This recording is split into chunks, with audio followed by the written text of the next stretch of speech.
Today I'm reading chapter 11, which is titled The Worst Kind of Failure That Nobody Talks About.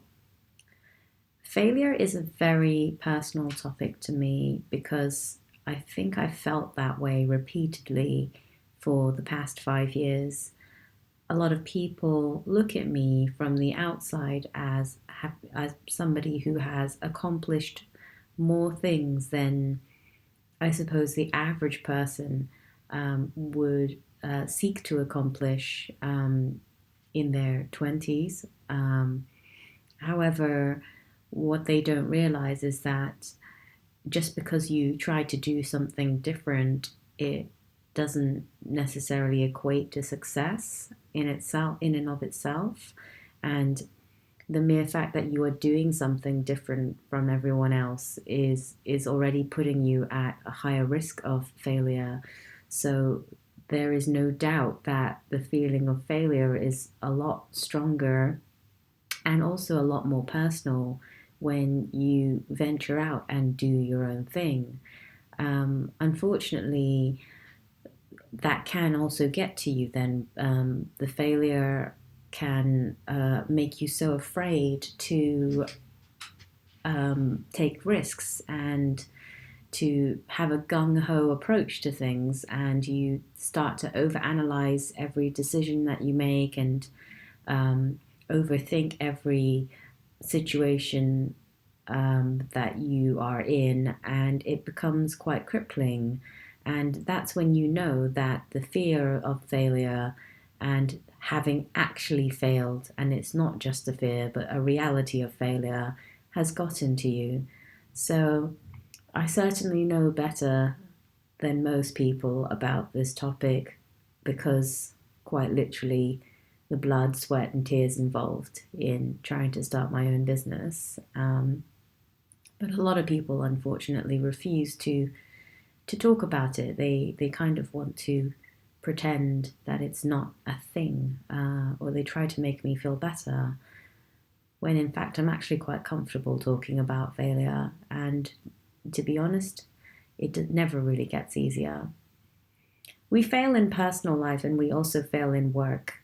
I actually think both are equally important when considering our time on this planet in the grand scheme of things.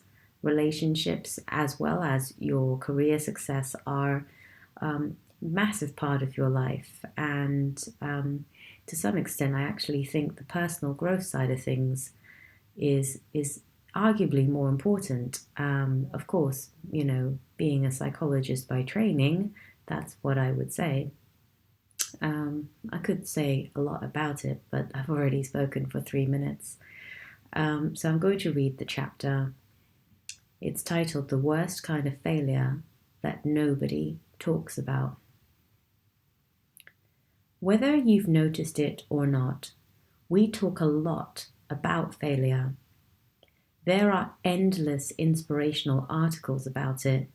They tell you about falling down and getting back up, about resilience and endurance, about the thousands of successful people who first failed and how we, too, can be heroic and successful just like them. I know that these articles exist because I've written a few of them myself, and I believe them with all of my heart. Failure can be a noble and empowering experience, except for when it's not. Because here's the harsh truth about failure. It's not always going to be pretty. It's not always going to be endearing. Failure isn't always going to be a product of external circumstances wreaking havoc. Sometimes it will entirely be a product of your own unmoderated judgment. The situations we manipulated carelessly, the hearts we were clumsy and rough with, the things that we risked and then lost, the failures that are hardest to recover from are the ones that we walked into willingly and selfishly, thinking they'd lead us somewhere better. They are the failures that kick us off our own team. Every inspirational article on failure talks about believing in yourself and bouncing back. But what we don't talk about is what it feels like to not want to believe in ourselves anymore in the wake of a mistake. We don't talk about what it feels like when it seems like we don't deserve to get up off the floor and try again. We don't talk about the shame that accompanies those huge, avoidable errors that we make because we eternally want that silver lining that saves us from ourselves. And we can't bear the thought that there may not be one. Not all failures are worthy of redemption, and that's the cold, hard truth. You may never see the silver lining. Years from now, you may look back on what you've done and, as humans tend to do, assign some sort of arbitrary meaning to it, some sense of, I would have not gotten here without having been there. But it may never be enough to dissolve the lump inside of your throat. It may never fill up the hole that failure carved out inside of you. And so often this has to do with the process that brought you to failure. We fail with elegance when we are proud of who we are, but we can stand behind the choices we made. When we can stand behind the choices we made.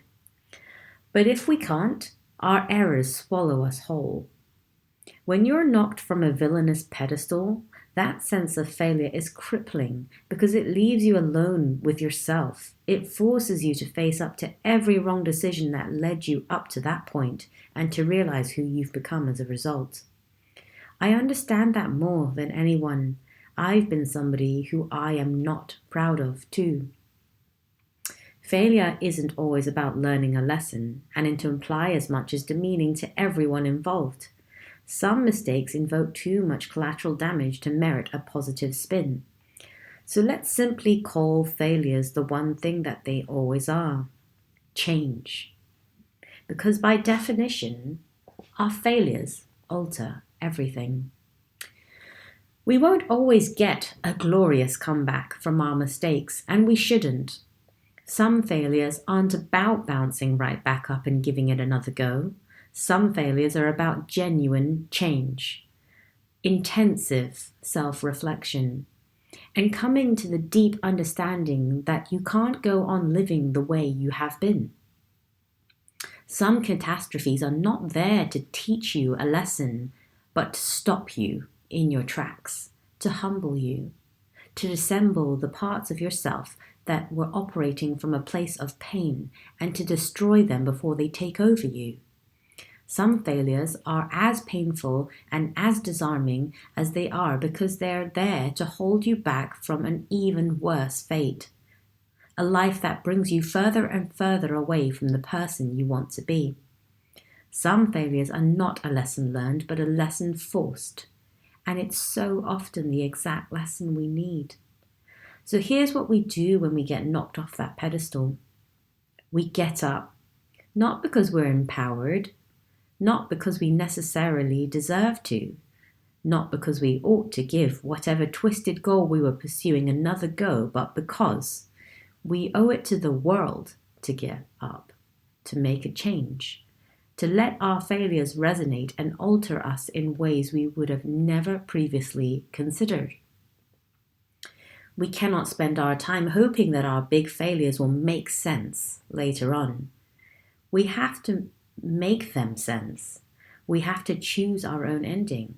We have to change as a deliberate and direct result of whatever we have failed at. Let that change be your apology to yourself or the universe or anyone who got caught up as collateral damage along the way. Let the rest of your life be the apology that you and your loved ones and the universe needs from you. Let that be you getting back up. We don't talk about huge, overwhelming, most shameful failures because we don't want to admit what they reveal about who we are. But therein lies a choice. You get to decide, after every failure, every defeat, every life-altering mistake, what kind of person you are, what kind of person you've been, and what kind of person you're finally ready to become instead.